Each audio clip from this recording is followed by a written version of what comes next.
les souches, les teams, la radio des villages. On reçoit tout de suite Daphné. Salut Daphné. Salut. Alors est-ce que pour commencer tu peux nous présenter ton association dont tu es la fondatrice qui s'appelle Mont Blanc Ferme Péda? Oui, alors c'est une association qu'on a réfléchie il y a 1 an. C'est une asso qui a pour but de venir en aide aux agriculteurs sur tout ce qu'ils n'ont pas forcément le temps de faire. Elle est née d'une réflexion sur la fracture qui existe entre le grand public et le monde agricole. On s'est un peu observé que les gens connaissent très mal ce qui se passe dans le monde agricole, dans les productions agricoles.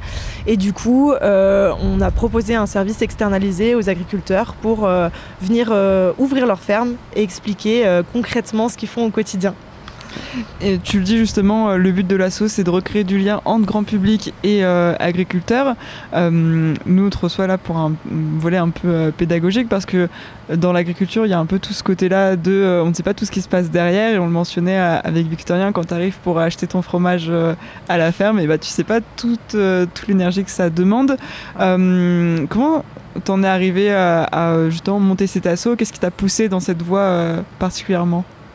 Alors, moi je suis géographe, j'ai toujours travaillé dans la construction d'une société. On sait que l'agriculture c'est une base qui est essentielle, et sur l'évolution des dernières générations, on se rend compte qu'il y a de plus en plus d'urbains qui n'ont aucun contact avec le monde rural, et même dans le monde rural, l'agriculture s'est un peu refermée. On a agrandi chaque ferme sont de plus en plus grandes, mais du coup, c'est moins chacun a son grand-père qui a des bêtes et qui sait au quotidien comment ça se passe. Et du coup, avec l'évolution des sociétés, on a perdu notre lien de base à la production alimentaire. Et l'observation, moi, que j'en ai faite, c'est comme j'ai toujours fait de la pédagogie, j'ai vu beaucoup de réactions qui m'ont un peu marquée. Ça a commencé par des enfants qui vont avoir du mal à reconnaître les animaux d'élevage. Et puis après, on peut avoir des réflexes du genre des adultes qui vont nous dire « mais je savais pas qu'il fallait avoir un bébé pour que pour qu'il y ait une production de lait ». Et en fait, tout ça, moi, ça me fait vraiment réfléchir parce que je réalise à quel point les gens n'ont plus accès à cette information. Et comme je dis, je jette la pierre à personne. Je pense que s'ils n'ont plus accès à l'information, on ne peut pas leur demander de le deviner. Donc à nous de mettre en place des choses pour que les gens puissent comprendre comment ça se passe.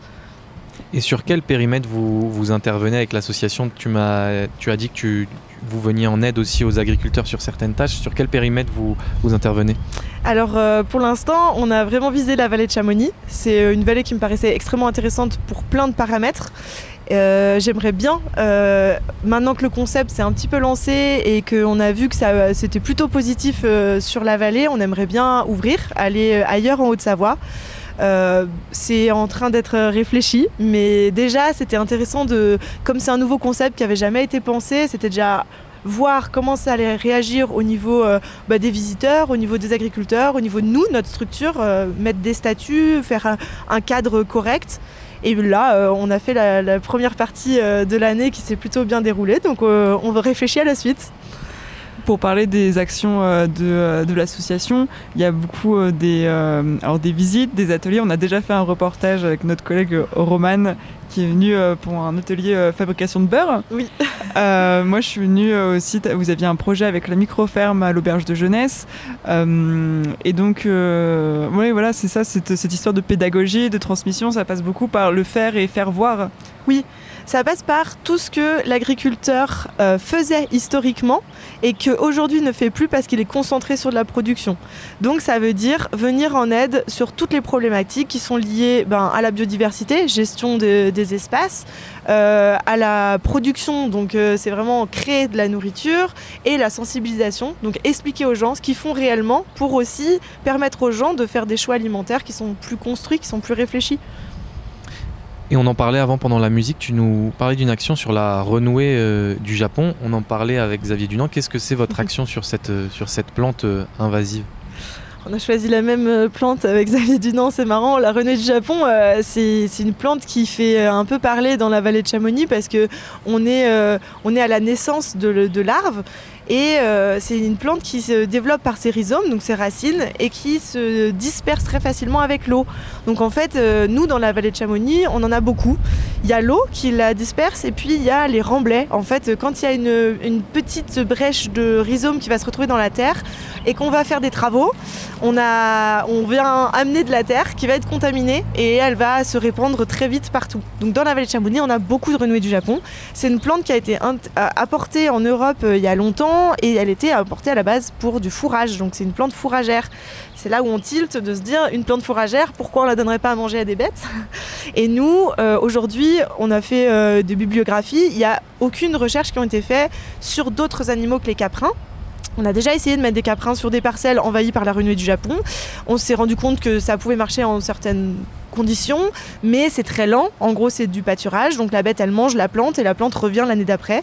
Et nous, on s'est posé la question, est-ce qu'il n'y aurait pas d'autres animaux qui pourraient avoir des actions qui sont plus agressives sur la plante et peut-être la détruire plus profondément? Ceux auxquels on a pensé, c'est les porcs, les cochons. On en a pas mal dans la vallée de Cham, et on a été alerté justement par une agricultrice qui nous racontait qu'elle avait de la renouée du Japon sur une parcelle et qu'elle met ses cochons chaque année ici et qu'aujourd'hui, il n'y en a plus.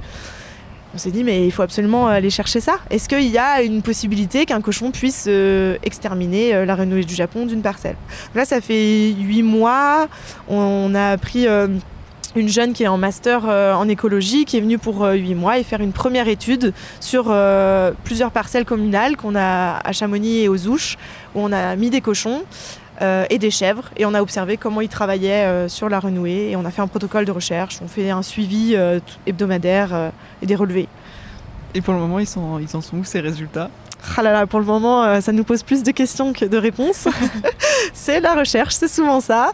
On a 6 cochons différents, on a 2 races différentes, et ils se comportent pas tous de la même manière. Donc il y en a qui font exactement ce qu'on espérait qu'ils fassent, donc ça c'est vraiment super motivant, et ça nous pousse à savoir qu'il faut continuer à travailler là-dessus. Ça, c'est la partie positive. Après, il y en a d'autres qui font autre chose, et on n'arrive pas forcément à expliquer exactement pourquoi. Donc il y a encore du travail pour avoir des conclusions qui soient utiles à tout le monde.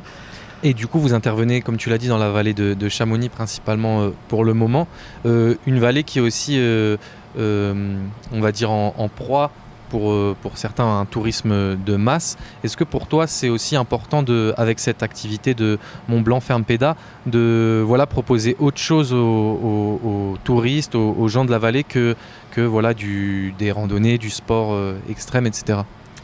Alors là, il y a 2 sujets principaux, et c'est pour ça que je me suis aussi vraiment intéressée à ce territoire. C'est le tourisme à Chamonix, il fait vivre tout le monde. Absolument tout le monde, sauf les agriculteurs. Eux, comme par hasard, on leur pique leur terrain, on leur explique que faut pas trop que ça sente les bêtes, faut pas qu'il y ait des cloches, alors qu'en fait, ils sont nécessaires parce que tout touriste qui vient à Chamonix, il a envie de manger du fromage de la vallée. Donc pour moi, c'est complètement illogique qu'eux, ils soient en marge de ce développement touristique. Donc il fallait trouver un moyen pour qu'eux aussi récupèrent une économie. Et donc, il faut aussi qu'ils fassent du tourisme. Donc ouvrir les fermes de Chamonix et que les touristes puissent venir voir ce qui se passe, ça me paraissait une évidence.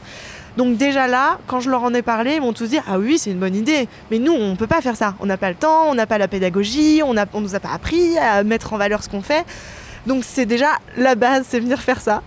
Et après, c'est un outil merveilleux de sensibilisation. Je peux parler du loup, je peux parler de comment se comporter en montagne, comment réagir quand on est sur des chemins de randonnée, comment accepter qu'il y a quelqu'un qui fait du VTT, il y a quelqu'un qui fait de la randonnée, il y a quelqu'un qui a des bêtes sur le même alpage. Expliquer aux gens pourquoi, si on n'a pas des bêtes en alpage, il y a de la forêt partout. Donc vous n'allez plus avoir de piste de ski, vous n'allez plus avoir une vue ouverte que vous venez prendre en photo. En fait, c'est super, c'est très facile pour moi de venir empiéter sur tous les sujets de société qui peuvent être compliqués à approcher autrement que dans la ferme. Et du coup, nous, là, on a les gens, ils viennent voir les animaux, ils sont contents de voir les animaux, et on leur explique pourquoi, eux, dans leur quotidien, ils peuvent agir pour protéger ça. Donc c'est un moyen de sensibilisation que je trouve assez merveilleux. Et du coup, le programme pour cet été? Cet été, on a plein de nouvelles choses. C'est la première vraie saison estivale, donc on a ouvert plein de choses qu'on va tester. On a ouvert des nouvelles fermes, on monte en alpage, donc on monte, c'est un grand mot, on vient aider les alpagistes à faire pareil, de la sensibilisation. Donc on a proposé de venir sur les lieux en alpage pour faire des visites, faire la traite avec les visiteurs.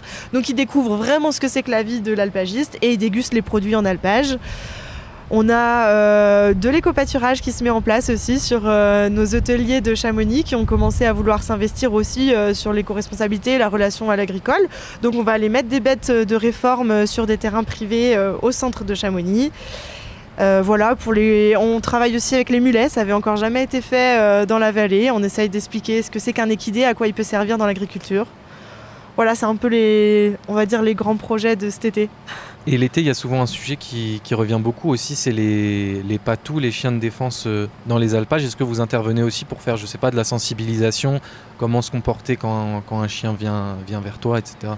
Oui, alors il y a WWF qui travaille beaucoup là-dessus, donc c'est un collègue à moi avec qui on travaille beaucoup et moi j'ai été faire des formations chez eux pour parler de pédagogie, de gestion du public et des gens, et eux à l'inverse ils me donnent beaucoup de données, d'informations précises sur où sont les loups, comment et qu'est-ce qui se passe.